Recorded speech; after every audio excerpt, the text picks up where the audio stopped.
Olá, amantes da música brasileira! Hoje estamos aqui num dia especial no canal Musicalha, mais que especial, né? Estamos com ela, estávamos falando aqui da lista, né? Cantora, compositora, violonista, arranjadora, atriz, escritora, agora narradora aqui, que a gente está na Toca Livros narrando o livro dela. Mãe! Badi Assad. Badi, muito obrigado por conceder essa entrevista pra gente, né? Nossa, é sempre gostoso, né? Eu vi lá o seu canal, muito legal, a proposta super bacana. Porra, obrigado. Ô, Badi, a gente geralmente, né, nessas entrevistas, eu começo com uma pergunta mais... Cabeluda? Não chega a ser cabeluda, ela é mais sobre a opinião do artista. O que você como você acha que tá a música brasileira hoje? Então, a música brasileira... a gente tem um continente aqui, né, muito vasto. Então tem várias camadas, né? A música, qual delas? Aqui a música independente, a música que toca nas rádios, a música que circula pela internet, a música do TikTok, a música daqui, a música de lá. É uma resposta muito complexa, né? E, por exemplo, coisas malucas, assim, quando a Marília Mendonça faleceu, confesso a você que eu conhecia pouquíssimo. Aí, depois que eu falei, nossa, eu conhecia, mas eu fui ver o potencial da menina e a grandeza dela, né, a quantidade de tudo que ela fez, eu falei, cara, como que não caiu na minha rede? E como ela, tem muitas, né, de repente eu vejo... Nossa, como é que essa pessoa existe? Eu nem sabia que existia. Pois é, acontece muito. Então, é uma pergunta assim. Agora, a música brasileira é riquíssima, né? Se você vai, as que caem na minha rede, que chegam até mim, são músicas muito ricas em vários níveis, né? Com profundidade, com arranjos muito lindos, cheias de dinâmicas, de artistas jovens, né, e de outras gerações também, que a produção não para. Então eu digo que está muito bem, obrigada. Mas essa música precisaria de mais espaço. Pois é exatamente isso, eu também acho, né? Você acha que, por exemplo, o circuito alternativo aumentou muito? Né? Tem muita gente fazendo coisas facilitou muito, né? É sempre a famosa faca dos dois legumes, né? Porque a internet, ao mesmo tempo que possibilitou assim, o artista independente de chegar no seu público, né? Sem precisar passar por uma gravadora, ele pode gravar seu material de dentro de casa, etc., mas a quantidade de gente que pode fazer isso também é o quíntuplo, né, do que é mais. Nossa. Então, a gente também tem que competir. E uma coisa muito chata que aconteceu é que hoje o artista ficou responsável diretamente, não somente por sua carreira, mas assim, você vai fazer um show em algum lugar, esse lugar conta que você é responsável por levar seu público. Sim. E aí é um peso em cima da gente muito grande, porque a gente faz um show aqui, faz um show lá, então levar público em todos os lugares é uma constante... dá trabalho, é um constante trabalho mesmo, intenso, né? Que antes, se cada um ficasse responsável pelo seu, tirava esse peso dos artistas. Mas a gente tem que caminhar conforme a humanidade vai caminhando, então a gente vai encontrando como fazer isso, vai encontrando frescor de como fazer isso, amor de como fazer isso. É um processo de construção. Nossa, Badi, assim, é interessante falar desse lance do como a música está hoje, e tem umas músicas mais alternativas, underground, que hoje tem uma forma de fazer, hoje é mais fácil fazer, digamos assim, né? Não é fácil angariar público, mas qualquer um produz, né, na sua casa, ao seu modo, não garante que vai sair grande coisa. Mas, na sua carreira, tu passou por uma experiência de um disco independente numa época que não era fácil como hoje, né? Como foi essa experiência, o primeiro álbum, o LP, né? Depois relançou Gente, então, não sou do tempo do... Eu ainda gravei o Bolachão, quando não era... Então, como é que fala hoje? Hoje é nostálgico, né? Voltou a Voltou, volta né? do vinil, aquela coisa. Então, eu ainda fiz o meu disco lá. Naquela época, eu estava começando a carreira, né? Foi um disco lançado em 89 e foi a convite de uma empresa. Então, foi para ser um brinde de final de ano, de Natal, de uma empresa. E fez uma tiragem pequena, né? Foram 500 LPs. Mas foi incrível, porque foi com esse material que a minha carreira começou. Né? De poder ter como cartão de visita, e etc. E daí a sequência desse disco, que se chama Dança dos Tons, sim, como esse disco ele acaba sendo marcante não só por ser o primeiro da minha jornada, mas porque nele vários músicos tocaram. O meu irmão Sérgio Assad foi, sim, o produtor, e aí ele conhecia a galera toda. Eu estava começando, eu não conhecia, só conhecia eles, né? Bom, mas ele convidou Toninho Carrasqueira na flauta, o Zé Eduardo Nazário, que era o baterista do Pau Brasil na época, quem mais? O Paulo Bellinati, o Paulo eu já conhecia, mas o Paulo tá lá, etc., outros músicos. E a empresa bancou o show de lançamento para os seus clientes, foi no Museu da Imagem do Som. Todo mundo foi pro palco. Eu toquei com essa galera toda ao vivo, foi bacana. Só que aí eu começando a carreira, depois de alguns meses depois, eu acho que nem 6 meses depois, eu ia ter o meu primeiro show em algum teatro aqui de São Paulo, que eu não me lembro aonde. Eu falei, meu Deus, como é que eu vou fazer esse show sem esses músicos, né? Porque... Bateu essa... eu falei assim, não é a mesma coisa, né? Eu fiquei muito insegura. E aí foi nesse momento em que o meu som começou a nascer, porque eu falei assim, pera lá, a flauta do Zé Carrasqueira, do Carrasqueira, eu consigo cantar a melodia. E como o violão, né, eu venho da escola do violão erudito, violão clássico, então eu estudava muito, até os meus 20 anos de idade, era sentada estudando para competições, para representar o Brasil, 10 horas por dia. Então eu estava assim, o violão estava, que nem fala meu falecido pai, tinindo, né?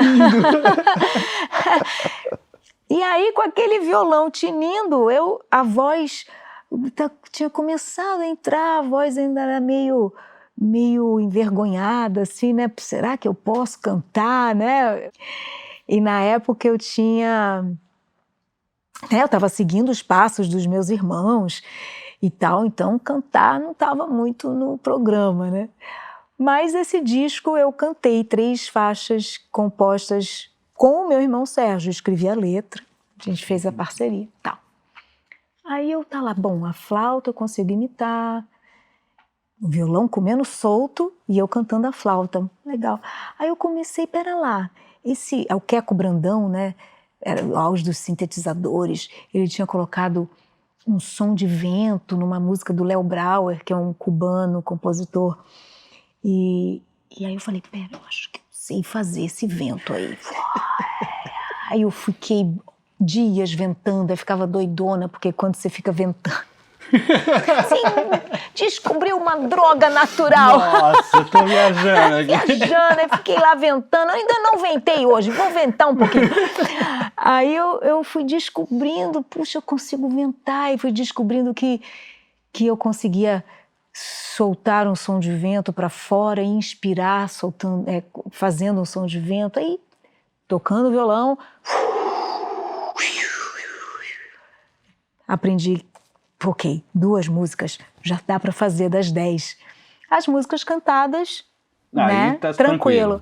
Aí tinha música com o Zé Eduardo Nazário, que aí ele tocava um woodblock numa das faixas. Aí eu, pera lá, né?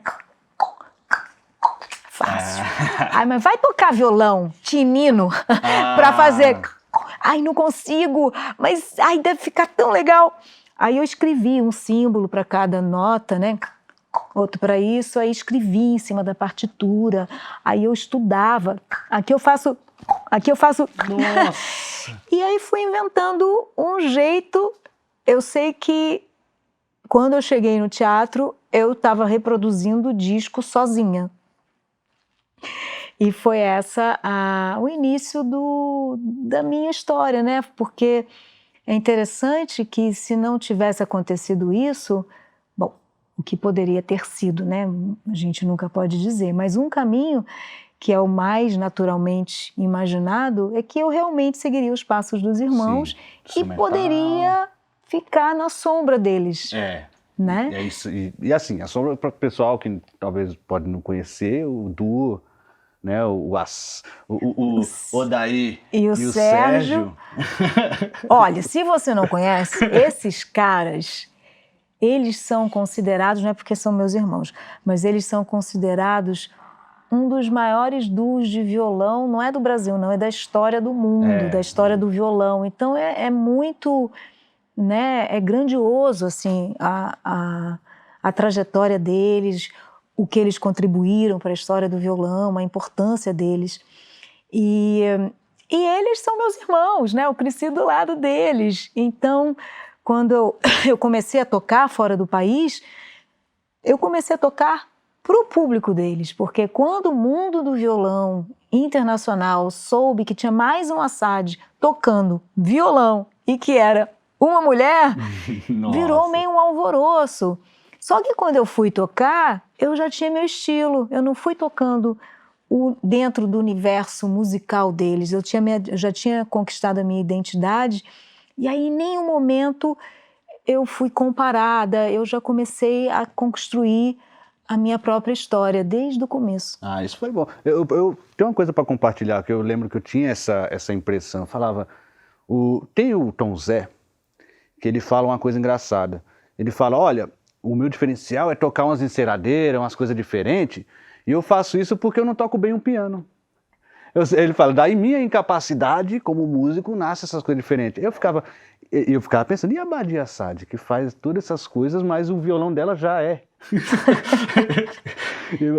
não entra na regra dele aí. Mas eu acho que eu toco enceradeira, vou lá. Porque tem a escola do Hermeto, né? O Hermeto abriu essa possibilidade da gente usar outros elementos. E eu fui colecionando, né, no meu arsenal de influências, músicos que abriram universos. Eu ia falar universidade, mas são, né, universidades de som. Então você vai lá, o Hermeto, ou assim, grupos, Naná Vasconcelos, né, que ensinou tanto a tanta gente. Mas aí grupos de fora, né, apesar de que os que mais me influenciaram são daqui, o Acti. O Acti, como é que pode abrir um universo tão gigantesco?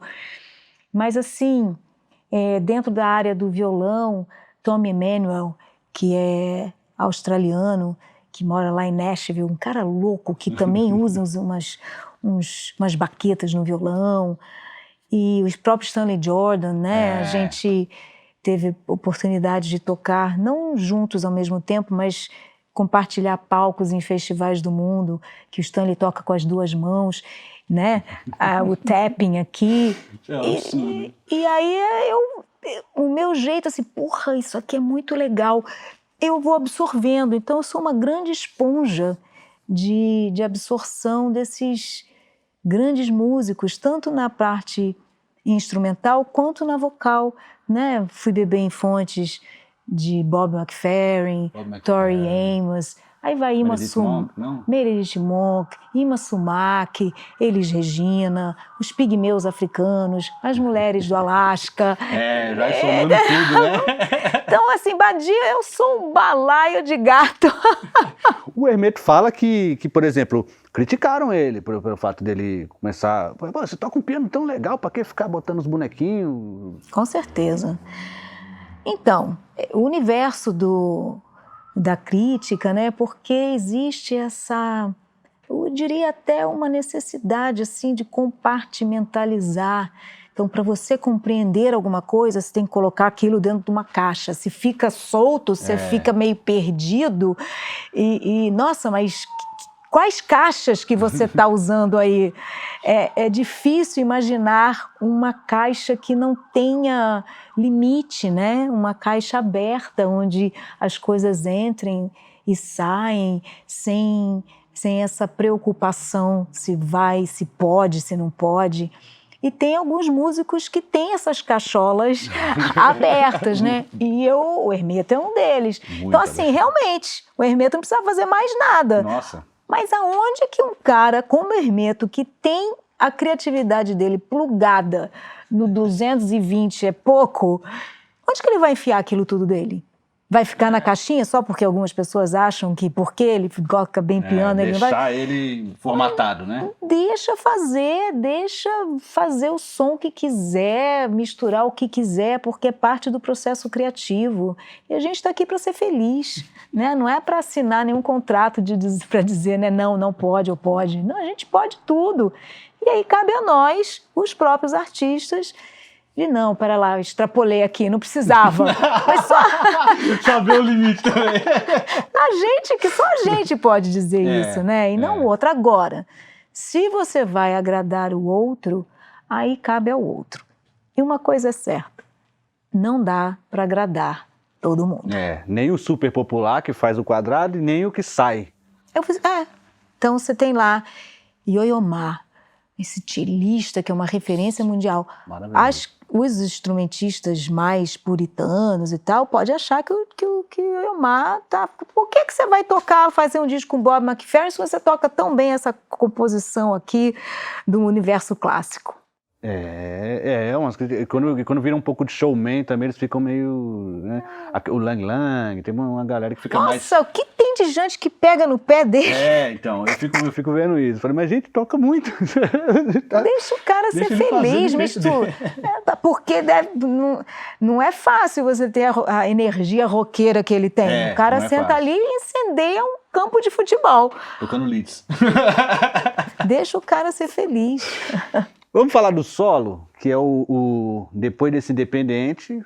Então, aí o solo não deixa de ser, é uma gravadora independente, norte-americana, que era uma gravadora menor, que é de audiophile. Eles tinham já um público no mundo que os seguia por conta da qualidade sonora. Então, assim... Uma coisa de audiófilo, os caras, nossa, eles... Exato. E quando os irmãos, né, o Norman e o David, me conheceram, nossa, enquanto aqui no Brasil, isso foi começo dos anos 90. 94. Não, o disco é de 94, não sei. Aí, em 89, eu gravei aquele, né, o Independente lá aqui para a empresa. Aí fiz o meu show. E aí, na sequência, entrei para o musical Mulheres de Holanda, que eu fui com um violãozinho assim, querendo entrar na banda, que eu sabia que ia ter banda ao vivo, mas quando eu cheguei lá, não queremos violão, queremos piano. Você toca piano? Não. Então, tchau. Não, o que mais que tem aí? Calma, peraí. Aí tinha listinha lá do que eles estavam procurando, e tinha cantora. E aí foi assim que eu virei cantora, porque eram 200 mulheres cantoras e eu lá no meio, eu sei que eu ganhei uma das 2 vagas. E durante um ano eu fiquei cantando com o musical. Aí depois desse musical, quando acabou, aí eu entrei numa crise, porque, ai meu Deus, quem sou eu? Eu sou a cantora? Não, mas eu toco violão, mas eu não tenho banda. Aí entrou outro momento, né? O que eu vou fazer? Oncotô. E aí eu fui fazer cursos de teatro, fui fazer curso de percussão com o Zé Eduardo Nazário. E resultou, lá no trabalho com o Zé Nazário, de cara ele me ensinou polirritmia. né? Ele começou a me ensinar a tocar cachixi, a ler a partitura e tal. Aí no segundo mês entrou a mão esquerda, aí no terceiro mês já estava cada mão lendo uma coisa. Aí caraca, eu estava fazendo bem o negócio. Mas eu sou violonista, né? Foi aí que eu comecei uma segunda fase do projeto One Woman Band. Só que eu ampliei para lá, se o violão, eu toco o violão, e se a mão direita está fazendo cachixi, o violão começa a tocar aqui à esquerda. Eu comecei a coordenar as duas coisas, mas eu canto também. Aí a voz entrou, aí eu comecei a operar. A minha cabeça virou mais a cabeça de uma baterista, nesse sentido de cada membro fazer uma coisa, mas o baterista está dentro de uma estrutura que se dialoga, né? Que há o diálogo interno, tá cada coisa fazendo, mas se complementa. E aí eu entrei nessa e, criei um repertório todo, assim, que eu fazia tudo sozinha mesmo, né? Assim, eu com a minha voz e meu violão. E esse repertório eu gravei uma fitazinha demo e estava tentando as gravadoras aqui no Brasil, mas uma dificuldade danada. E, era o começo das independentes no Brasil, né? A Velas, só vou lembrar da Velas no momento. Mas era assim difícil, marcar uma reunião, parará, e no mês seguinte não tem agenda. Falei, caramba, eu com aquela sede, né, os meus 20 e poucos anos, mas esse material. E essa fitinha caiu nas mãos dessa gravadora norte-americana, lá de Nova York, e os caras, em menos de um mês, eu estava com o contrato assinado. Nossa, eles amaram. E fui para lá, gravei o solo. E aí, essa gravadora nunca teve uma distribuição oficial aqui no Brasil. Então, a partir do solo, eu comecei a ter trabalho fora daqui. Por isso que muita gente acha que eu fui morar fora. Mas não é, porque a minha música já fonográfica começou a não chegar por aqui. Consequentemente, eu comecei a ter mais convites para tocar lá fora do Brasil. Porque imagina, você lança um disco e... eu lancei um disco, cadê? Não tem. Ou então só tem no show, né? E também era caro, porque era importado. Mas foi um disco incrível, que tem essa linguagem toda da One Woman Band, que é uma mulher banda, que inclusive... Esse apelido, né, veio pela crítica americana, que começou a me chamar assim. Pois é, você tem muita coisa, assim, lá fora tem listas e listas que te colocam discos entre os melhores instrumentistas. Nesse primeiro já houve um rebuliço da imprensa internacional nesse sentido? Já. O solo foi uma coisa incrível, assim, que aconteceu, porque todas aquelas revistas, né, americanas, o Guitar Player, Classical Guitar, começaram a botar os olhos e falar já, assim, os jovens que vão revolucionar o violão nessa década. Teve muita coisa nesse sentido. Mas foi no disco seguinte, né, o Rhythms, que realmente eu comecei a ganhar prêmios. Sim. Né? E aí, história. História para contar, Nossa, né? História para contar. O solo eu adoro a Bela Fera, aquele arranjo. Que é o com cachixi, né? Que é com cachixi. Porque a música é sensacional, né? E, nossa, eu não vi muitas versões dessa música. Não sei se eu vi outra além da sua, mas eu fiquei... Não tem tantas, não. Que eu conheço, a Maria João, a portuguesa, gravou. Agora, aqui no Brasil, tem alguns homens, né, que gravaram, agora eu também não vou lembrar. No original, acho que é o Tim Maia que fez o disco do Acho que sim, que é no Circo Místico, né? Agora, depois, não sei. Agora, com certeza, com violão e cachixi, sou só eu. Violão e cachixi aqui... Violão e cachixi só tem uma, né? É difícil ter uma outra Badi, hein? Caraca. Mas você vê, ter dublê da Badi não vai ser fácil. Exatamente, dublê da Badi vai ser fácil. Essa é a diferença, inclusive, né? Como é que se critica uma coisa como a gente estava falando do Hermeto, ou dessas pessoas que conseguem ter uma... É difícil ter outro Hermeto fazendo aquilo.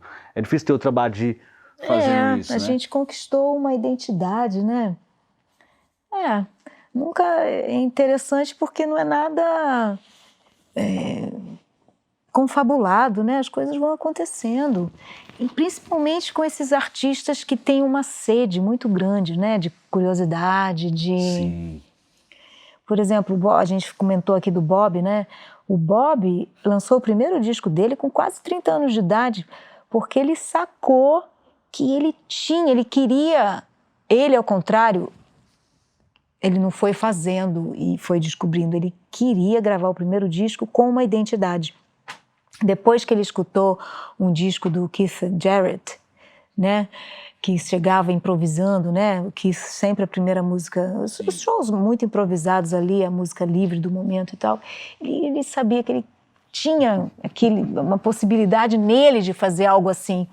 Aí ele fala que ele ficou 6 anos pesquisando a si próprio e sem ouvir nenhum cantor ou cantora, porque ele não queria ser influenciado.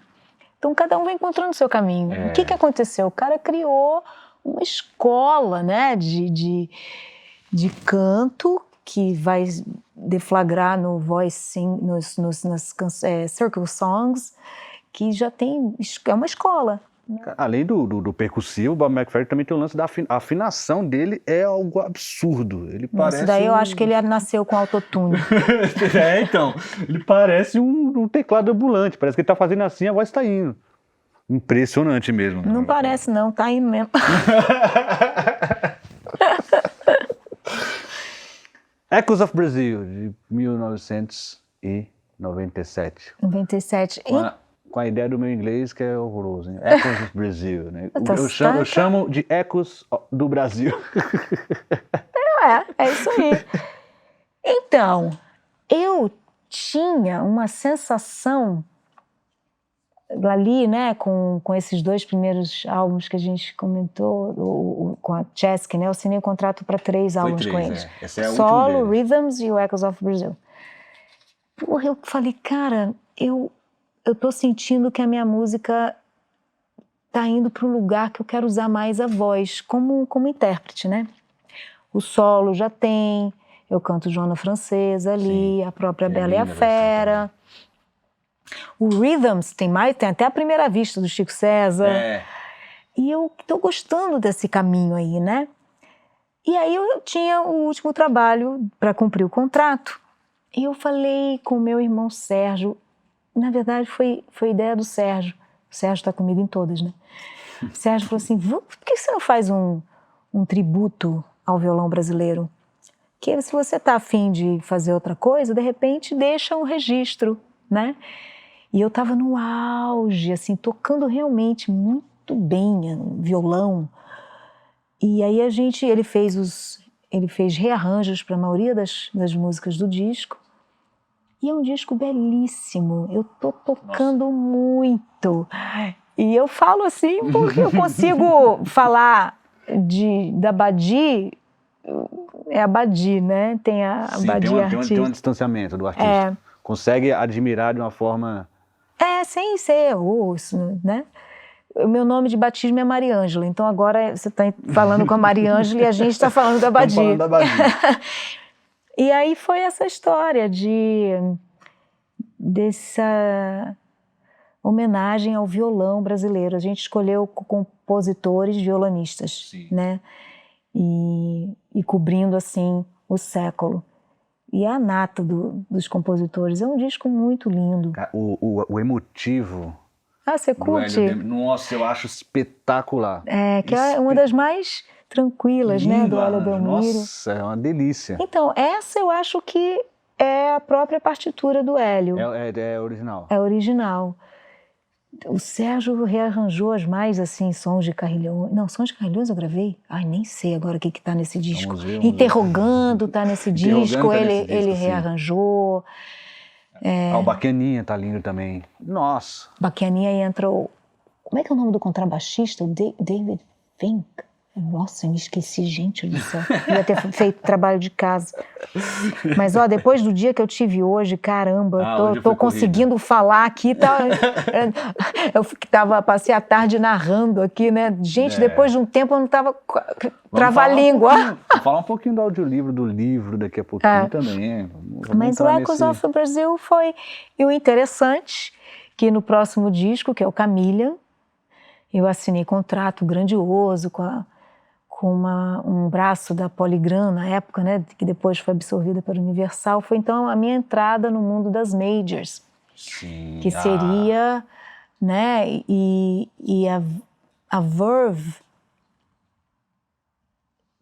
escolheu o meu álbum para promover. Então me levaram aquelas excursões que hoje em dia não tem mais, né? Mas que a gravadora promovia. Então, assim, eu lembro que eu fiz a turnê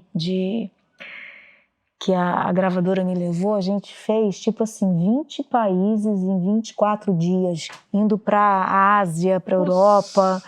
Loucura. Você nem tempo de curtir o país, né? Imagina. Chegar lá, fazer o show e... Imagina, nem tempo, era fazer... Carreira internacional mesmo. Não tem... É a turnê corrida. E foi incrível que... Nossa, tava indo assim. Aí eu tive problema na mão. Excursionando para esse disco eu tive problema na mão. Que é a distonia focal, que começou de mansinho e o negócio foi ficando gigantesco até o momento que minha mão travou. E aí ninguém sabia o que era. Na época não se falava de distonia focal, demorou mais de um ano para descobrir o que era. E quando eu descobri finalmente com um neurologista, que demorou muito para eu ir num neurologista, ele falou, você tem distonia focal, a gente não sabe como te ajudar, boa sorte, so long, very well. E foi uma jornada de 2 anos que eu fiquei sem tocar, numa jornada pessoal muito intensa, bonita, de espiritual, em todos os níveis, assim, E eu saí eu consegui me recuperar, né? Coisa que nem todos os músicos que têm ou tiveram distonia conseguem se recuperar. E tão rápido, né? Foram 2 anos. Mas você teve você falou que teve uma coisa espiritual, talvez você teve um entendimento de parar para cuidar? Não foi nem entendimento, foi a necessidade. Eu não conseguia, a mão travou de um jeito que eu não conseguia fazer 2 acordes. Que os músicos que não voltam, às vezes fica tão frustrado que, às vezes pode ter uma coisa assim, que também atrapalha. Com certeza. Eu acho que como a influência da síndrome, né, é tão profunda, que mexe com a tua autoestima, com a tua segurança, com a tua confiança. Então, se o músico entrar numa viagem de que ele quer ser quem ele era, aí entrou num precipício muito grande. É como uma pessoa que tem derrame e começa a arrastar uma parte do corpo, ela não se identificar mais com aquilo e ela só permitir a ser alguém se voltar a recuperar 100% dos movimentos. Então, é um trabalho muito grande que tem que ser feito internamente para você se aceitar como é, né? Então, é um trabalho diário e que envolve, né, a mente, a conversa de você com você mesmo, a sua missão de vida. Aí eu fui pesquisar, né, em mim, coisas que eu fui descobrir em mim, o porquê da música, o que a música significava para mim, o que o violão significava para mim, por que eu tocava violão. E várias coisas saíram numa terapia, deu comigo mesma, né? Na época eu não fiz uma terapia assistida, fui fazer depois. Ainda faço. Porque a mente da gente é muito... A gente cai em armadilhas, né? A mente é muito forte. A gente pode se sabotar e sem ter consciência disso. Sim. Então, esses processos, quando vêm, se nos colocarmos como vítimas, já danou-se. A recuperação, a possibilidade de recuperação já fica muito diminuída, porque se somos vítimas, a gente coloca o rabinho no meio das pernas e não vou sair daqui, não quero mais sair daqui, Não me reage, perdoem por existir, né? Não reage bem, né? Então, aí foi um processo de 2 anos que eu fiz muita coisa. Eu não falo, não foi só ficar lá meditando, não. Fiz várias terapias de tudo que me falavam que era... Assim, fui cobaia para estudo de uma doutora em São Francisco. Eu soube que ela estava fazendo experimentos com macacos que tinham distonia. Uhum. E ela estava querendo humanos. E aí você foi? Fui. Então eu me enfiei em tudo que... para cuidar do físico, porque, né, somos essa entidade de físico, espírito, mente. Então eu cuidei de todas as 3 frentes e recuperei. Aí assim, Badi, você recuperou 100% dos seus movimentos de antes, né? Aquela virtuosa violonista, assim, que realmente eu falo, porra, como tocava.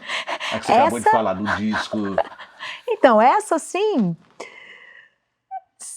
eu acho que para voltar aquilo eu tinha que realmente me dedicar a fazer nada mais além da recuperação disso. Mas aí minha cabeça já foi para outro lugar, né? Eu virei outra coisa. Então Adaptou adaptei. a nova realidade. E dela eu tiro a minha alegria de viver. Então... E continua com ótimos trabalhos.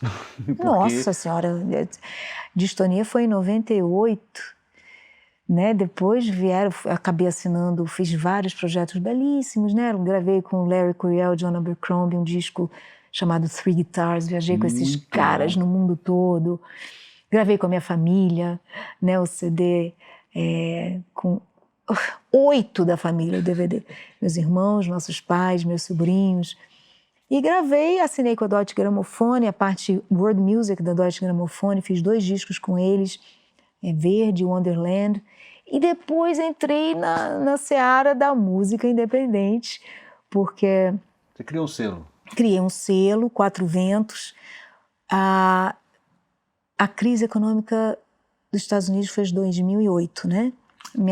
A minha filha nasceu em 2007, então eu fiquei ali entre o CD antes da Sofia nascer foi Wonderland, 2005.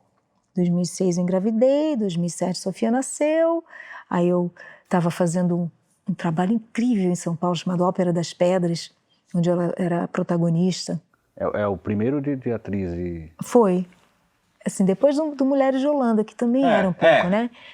Mas esse era mais ainda. E aí eu, compus muito na gravidez. Na gravidez, não. Nos primeiros anos da vida de Sofia, compus muito.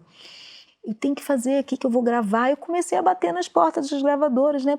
Mas aí já estava começando a mudar. Ixi, era a era de muita mudança, né? E eu não fui gostando das portas que abriram, não. Falei, o quê? Aí eu me lembrei que eu conhecia uma cantora que é a diva da música independente nos Estados Unidos na época, que é a Gilly Moon, uma australiana também. Ah, sim. E aí eu fui ter aula, eu falei, Gilly, você dá aula? Ela era coach artística, sim, né? Ela ensinava os caminhos do independente, né? Aí eu finalmente aprendi a fazer uma planilha, um cronograma. E aí eu abri meu selo, abri minha editora, lancei alguns discos, né? O Amor e Outras Manias Crônicas, com obra 100% minha. Depois lancei um disco infantil, o Cantos de Casa. Cantos de Casa. Porque afinal a Sofia estava por ali, o que não faltava era a música inspirada nela. A do cara de acordar cedo lá é maravilhosa. É maravilhosa. Não vale vontade de estar grudada na cama. Até parece que a cama tem cola. Foi um processo divertidíssimo fazer esse disco, que virou um show. Eu viajei com esse show e ele ainda existe. De vez em quando ainda me chamam, eu ainda vou. Agora tem que ter gás, né, para fazer o show. A Sofia vai fazer 15 anos agora. E lancei o Singular. Aí eu já comecei a achar que precisava me associar a outras distribuidoras, né? Sim. Porque a primeira eu fiz com a Trator, depois com a Eldorado e tal. E o que eu lancei? Qual que é a minha discografia? Tá um monte. O Singular, aí tem um mais recente... Que é Around the World, não é esse? Eu acho que Redor do o mundo. mais recente é o All the World. Eu nunca sei falar. Mas inglês, eu sou péssimo de Around inglês. the Round World. the World. Eu também não falo, enrola a língua aí. Around the World. O seu...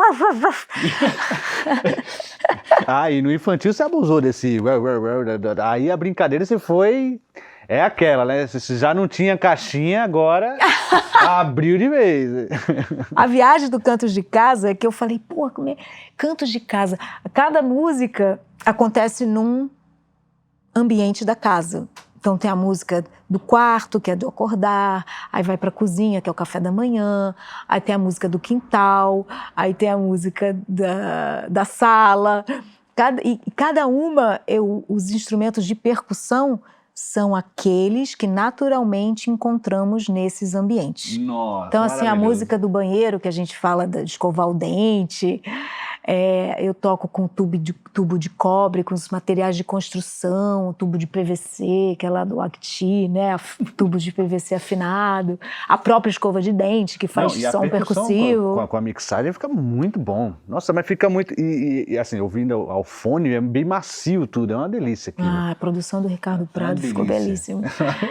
E aí, depois do Singular, eu escrevi o livro. Sim, vamos ao livro.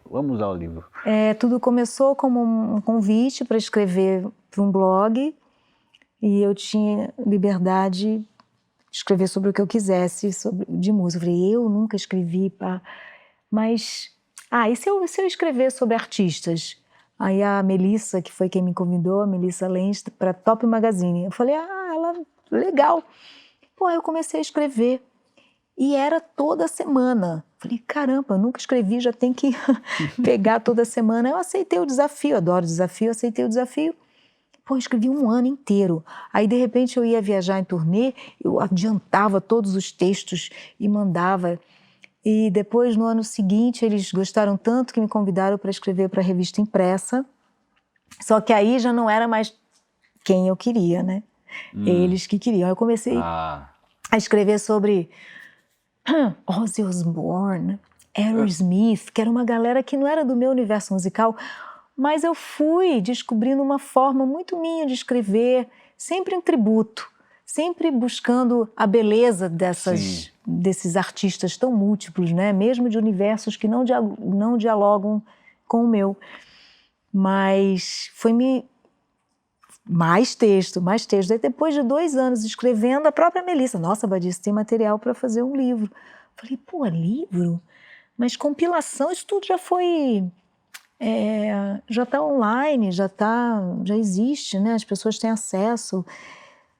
Aí, esse livro, eu fiquei, será um livro? O que podia ser? Aí, a minha filha, a escola dela pediu para ler Júlio Verne.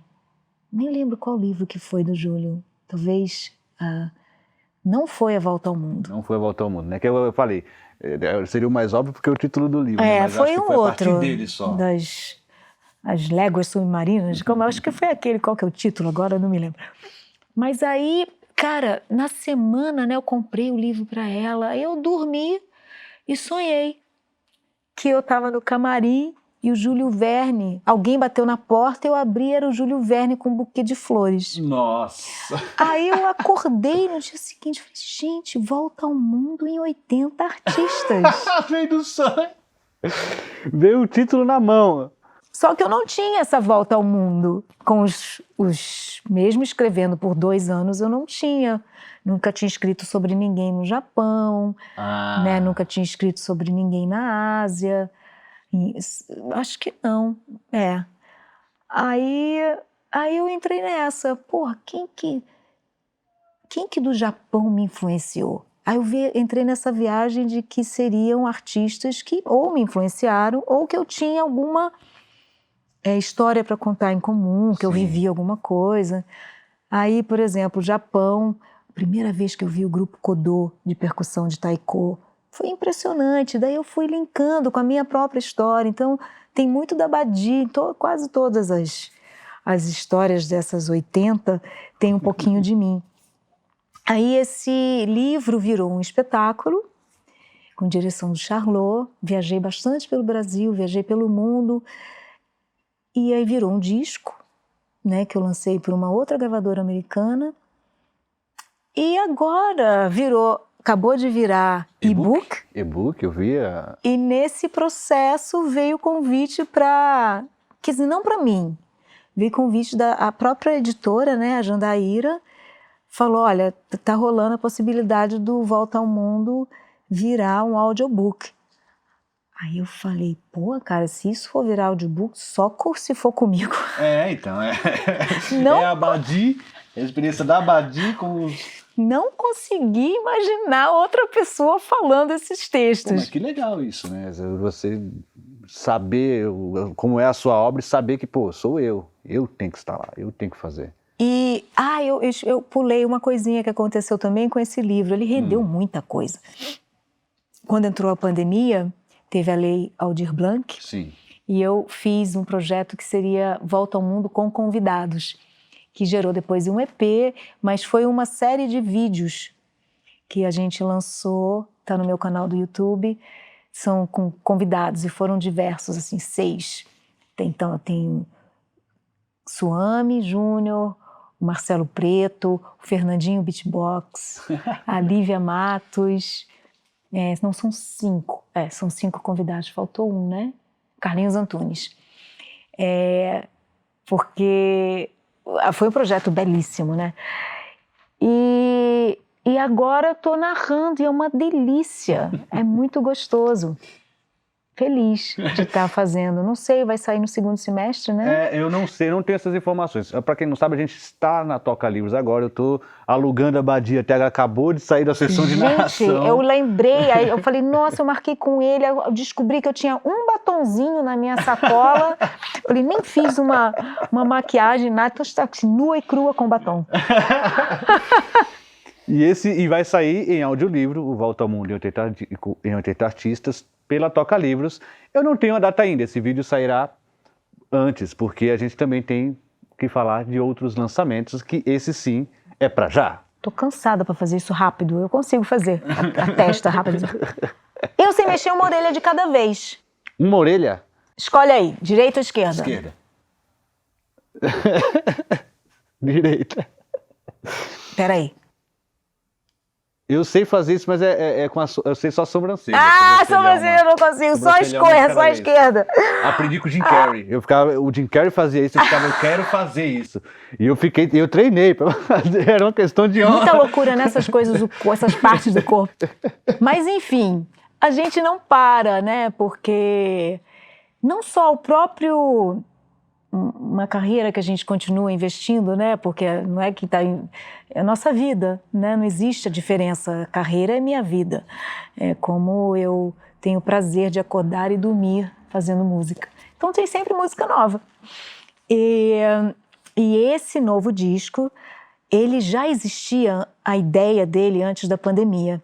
Eu queria fazer um álbum duplo. Porque, vamos combinar que antes da pandemia, o mundo já estava muito esquisito. Já estava esquisito. Eu lembro que... Sobretudo no Brasil, né? Então, já estava. Eu falo, parece que... Aí a minha ideia, eu queria fazer um disco onde falasse sobre o naufrágio da civilização, da humanidade. Naufragou. Aí depois que naufragou, encontrou uma ilha e sobreviveu. Então eu falaria dos temas do naufrágio e como seria a construção desse novo lugar, né? Hipoteticamente. Só que aí entrou a pandemia, aí já o naufrágio já naufragou mesmo, não tem mais... Não achou a ilha. A ilha estava ali, ó, saiu da frente. Aí já não dava mais, não virou mais a minha novidade. Aí eu estou fazendo só a ilha, só que eu chamei músicos para compor essas composições, essas canções comigo. São 8 músicas. Então tem meus parceiros musicais são Lívia Matos, Lucina, diferentes gerações, né? Então, vamos, Sim. as gerações lá mais antigas que eu, Lucina e Alzira E. Alzira E? Olha, da sensacional. minha geração, o Chico César, daí da geração depois da minha, tem a Lívia Matos e o Danny Black, que participa, O Dani tá também.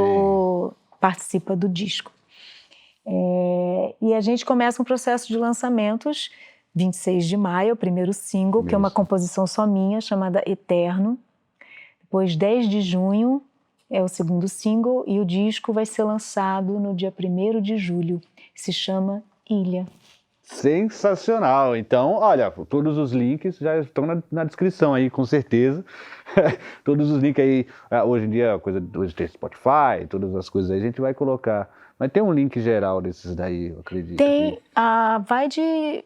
Agora tem o pré-save, né? Tem um pré-save, mas depois do pré-save ele mantém esse link, só que ele muda, já não é pré-save, ele só deixa a lista das plataformas digitais. Nossa, essa é a nova onda, hein? Olha aí. Vamos surfar na onda da Badia Sade. Tem muito disco, se você for lá nas plataformas digitais, tem a minha discografia bem extensa, né? Tem as participações. E é engraçado assim, cada disco eu sei o que estava acontecendo na minha vida para ter gerado aquele disco. Então são discos todos importantes, né? Qual o seu preferido disco? Não tem, difícil, é que nem filho, né? A gente não escolhe, só tem uma filha, mas tem um monte de disco. Mas assim, então a gente tem as redes sociais que hoje todos temos, mas as minhas sempre Badia Sade. Não tem... existe Badia Sade algum mais no mundo, mas são poucas, viu? Tem um filme, um documentário, um filme documentário que ganhou prêmios importantes, tanto no Brasil quanto fora do Brasil. O filme se chama Badi e está disponível na Now. Quem tem Now dá para assistir. Consegue ver. Ia para os cinemas. Entrou a pandemia, não foi? Nossa, que coisa, hein? Então é isso, a Ilha está aí e outros projetos não faltam, né? Em setembro eu vou fazer o meu primeiro retiro, vai se chamar Retiro Badiarte. Já fica na agenda. Vai sair em CD o Ilha? Tem... Físico não, mas eu vou fazer vinil. No segundo semestre. É sério? Gente, vou fazer, porque é muito doido, né? A bola que gira, chegou a hora de... Eu tô doido. Ai, vinil, sensacional. Não faz mais sentido fazer CD, né? Por isso que eu perguntei. É uma coisa que eu tô sentindo também. Que muito doido isso. Maluco a gente demais, né? Maluco demais, porque eu mesmo, a garagem lá de casa... Tem tanto CD meu. Eu tenho abarrotado CD em casa também. Não, o CD é meu, não dos outros. Meu. CD seu. Que eu tenho lá, eu fico levando em show. Das produções independentes, né? Eu fabriquei e eu estava fazendo parte de um projeto do Sesc chamado Dentro do Sonora Brasil. Tinham 80 shows. A gente estava vendendo CD muito. E aí entrou a pandemia também, ficou um tanto de CD lá guardado. Mas eu ainda levo nos shows. Tem alguns shows acontecendo meus dentro do Circuito Municipal de Cultura. Dia 12 dos Namorados é na Vila Itororó. Dia 4 de junho também tem algum lugar que agora eu não me lembro. Mas enfim. É isso. É isso. Bom... O CD é o melhor lugar para se vender no show mesmo, porque eu dificilmente saio do show sem levar mas CDzinho. É gostoso, né? Eu acho que ainda tem aquele ritual de colocar para ouvir. Sim. Hoje, cada vez as pessoas estão fazendo menos isso, mas é triste porque o envolvimento com a música, quando você para, não é só música de fundo, ou quando você está fazendo alguma coisa, a música está lá. É bem maior. O lance de kart, tudo isso. É um tempo que eu espero que a gente não perca, que isso retome de alguma forma. Como tudo é cíclico, quem sabe, né? Porque os jovens não estão tendo essa oportunidade de saber o que é tudo tão rápido, tão... Qual é a próxima? TikTok, que não está tendo tempo de aprofundar nas questões, então é tudo muito superficial e tudo muito passageiro e as novidades têm que estar constantes o tempo inteiro. Se não tiver, você tem alguma coisa errada. Então, é um mundo muito caótico dessa caoticidade. E ele vai entrando na gente, a gente vai ficando maluco também. Eu também produzo que nem uma maluca o tempo inteiro, mas tenho a consciência de que, ok, é preciso pausa. Então, faço a minha meditação, faço a minha yoga, faço o meu pilates, que são essas formas de não deixar o mundo te levar, mas de ter controle sobre a nossa própria saúde, né? Mental, física, espiritual. Sensacional. Badi, muito obrigado. Desculpe por ter te feito Você me arrancou, continuou da última gota de sangue. Mas muito obrigado, viu? Parabéns pelo artista que você é, né? A família toda artística, né? Os irmãos espetaculares. Essa família dá o que falar. Dá o que falar, né? E muito obrigado por participar aqui do nosso canal. É um prazer imenso. Então, espero vocês no meu canal também, tá bom? Eu vou deixar tudo aqui, tudo na descrição. Vai estar o link do novo single. Quando chegar o disco, a gente atualiza para colocar o link de disco, tudo bonitinho para vocês. E o canal da Badia Sade tá lá. Vocês podem ver que ela toca o violão assim, talvez melhor que eu. Talvez, olha. Então é isso aí. Obrigado, Badi. Valeu. Valeu.